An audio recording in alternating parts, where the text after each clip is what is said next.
तीन भुवन में सार रीत राग विज्ञानिता शिव स्वरूप शिविकार नभोत्रियोगी सभारी की। दौलानंद सिद्ध परमेश्वरी भगवान की जय। 1008 श्री महावीर भगवान की जय। परम पूज्य जिगराग सागर चिमाम नीराज की जय। महानुभाव, हम सभी अंतिम तीर्थेश महावीर भगवान के शासन काल में विराजमान हैं। उनकी ही दिव्य देशना का रसपान कर रहे हैं छहढाला के माध्यम से। यहाँ पर तीसरी ढाल का 10वां नंबर का श्लोक है जो बताया जा रहा है मोक्ष लक्षण एवं समृद्ध का स्वरूप। शकल कर्म ते रहित अवस्था सो से विधिर सुखकारी यह विद जो सर धाता त्वन की शोषम कितिव विहारी दीप जिनेन्द्र गुरु परि गहि धर्म दया ज्योतिषारो इहु मान समिकित को कार अष्ट अंग ज्योति धरो। यहाँ पर आठों कर्म रहे जो अपने स्थिर अतल और अनंत सुखदायक पर्याय को मोक्ष कहा जाता है। कल तक हमने जाना था आश्रम, संवर और निर्जरा को। आज जाने के लिए हम मोक्ष के बारे में कि मोक्ष क्या है। वास्तविकता में शाश्वतता प्राप्ति ही मोक्ष के क्षय के उपरांत ही, पर जो पर है की ओर दृष्टि जाती है, पर वस्तु की ओर हमारी दृष्टि जाती है। वस्तु की प्राप्ति की जो अंतरंग भाव के हिले न उठती है कि हमें वो वस्तु प्राप्त हो जाए, वो चीज मिल जाए, वो हमसे दूर जाने, हम उससे अपनी आत्मा से बहुत दूर चले जा रहे हैं। जिस दिन ये दृष्टि स्वयं की ओर मुड़ जाएगी कि मुझे अपनी आत्मा की ओर आना, उस दिन शाश्वत भूमि, अपनी भूमिका, अपनी आत्मा को उपहारा हो जाती है। आचार्य कहते हैं कि मोह के अभाव का नाम मोक्ष है। मोह अभावात मोक्षा। जिन जिन कारणों से मोह उत्पन्न हो रहा है, उन कारणों को, समस्त कारणों को सर्वथा त्याग कर देना ही मोक्ष प्राप्त हो जाएगा। आपके अंदर किसी भी चीज को, कोई पाने की, कोई लालसा, कोई इच्छा, कोई वांछा, कुछ भी नहीं रहा तो मोक्ष है। संसार के से लेकर मोक्ष तक की यात्रा स्वयं ही तय करनी है। इसमें दूसरा कोई व्यक्ति आपकी कोई हेल्प नहीं करेगा। दूसरा तो कोई तुम्हें उस शाश्वत धाम तक पहुंचाने वाला नहीं है। पुरुषार्थ तो स्वयं को ही करना है।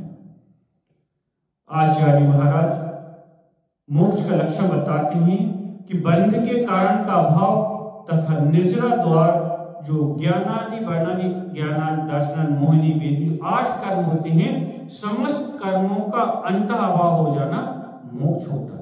वह मोक्ष संवर और निर्जरा के द्वारा प्राप्त होता है। संवर का स्वरूप हमने कल जाना था।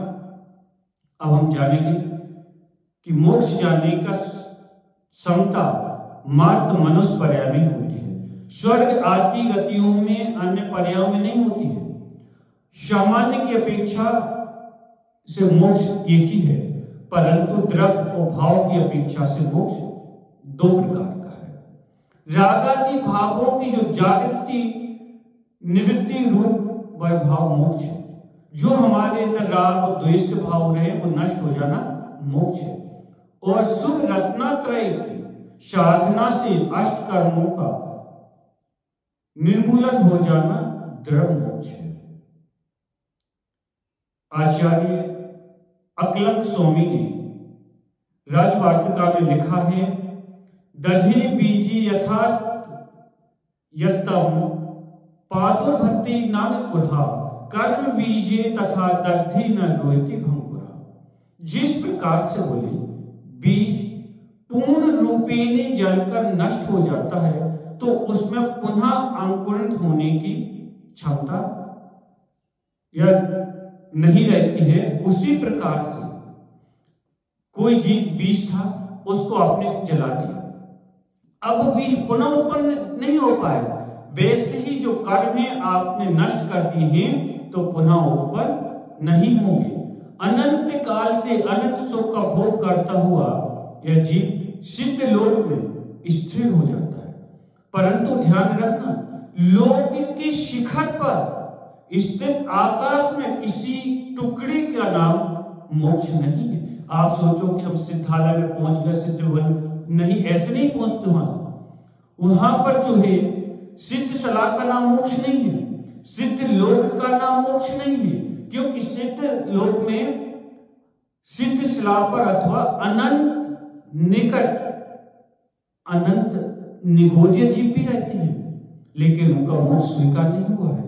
मोक्ष सत्य, जिसका अर्थ होता है कर्मों का छूट जाना। जब तक ये कर्म बने रहेंगे, जब तक आपका मोक्ष नहीं छूटता है। इसलिए हमको ये जानना है कि मोक्ष जो होता है वास्तविकता में व्यवहार सम्यक दर्शन किसे कहते हैं लिखा, तो जीव आदि 7 तत्वों का हे गे उपायों का श्रद्धान करना व्यवहार सम्यक दर्शन है। हे मतलब छोड़ने योग्य, गे जानने योग्य, हमें क्या जानना है, और उपाधि ग्रहण करने योग्य। अब हे कौन कौन से तत्व हैं, तो वो हे आश्रम और बंध है, ये 2 तत्व जो हमें छोड़ने योग्य है। और गे कौन कौन से को जानना है, तो बोले जीव को, अजीव को, आश्रम को, बंध को, शंबर को, निजरा को, मोक्ष को। इन 7 तत्वों को हमको जानना है। और उपाधि कौन सी, तो जीव, शंबर, निजरा और मोक्ष, ये हमारी उपाधि हैं। सम्यक दर्शन का उत्पत्ति का कारण सच्चिदेव, शास्त्र और गुरु, इनके द्वारा ही हमें सच्चिदेव जो सर्वज्ञ, वीतरागी और हितोपदेशी होते हैं,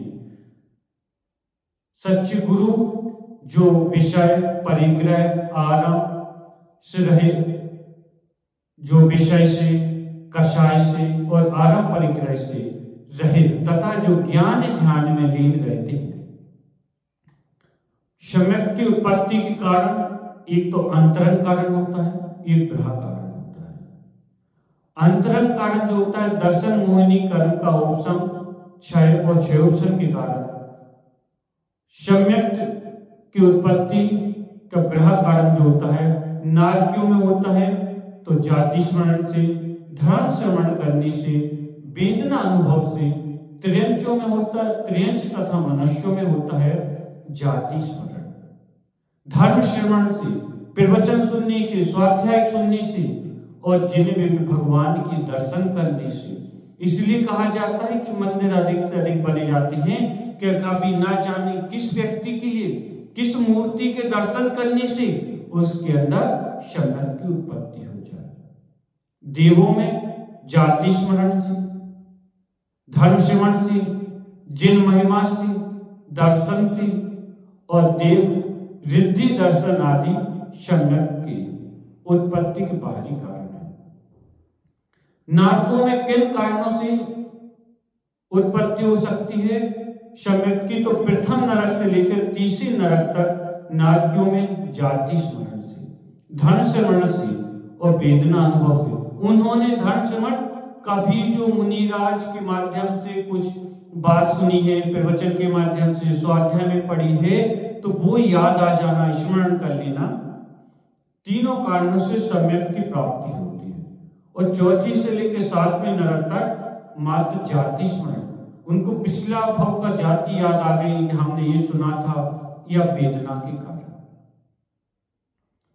त्रियंच और मनुष्यों में जाति स्मरण, धर्म स्मरण और जिनमें के दर्शन से, इन तीनों कारणों से।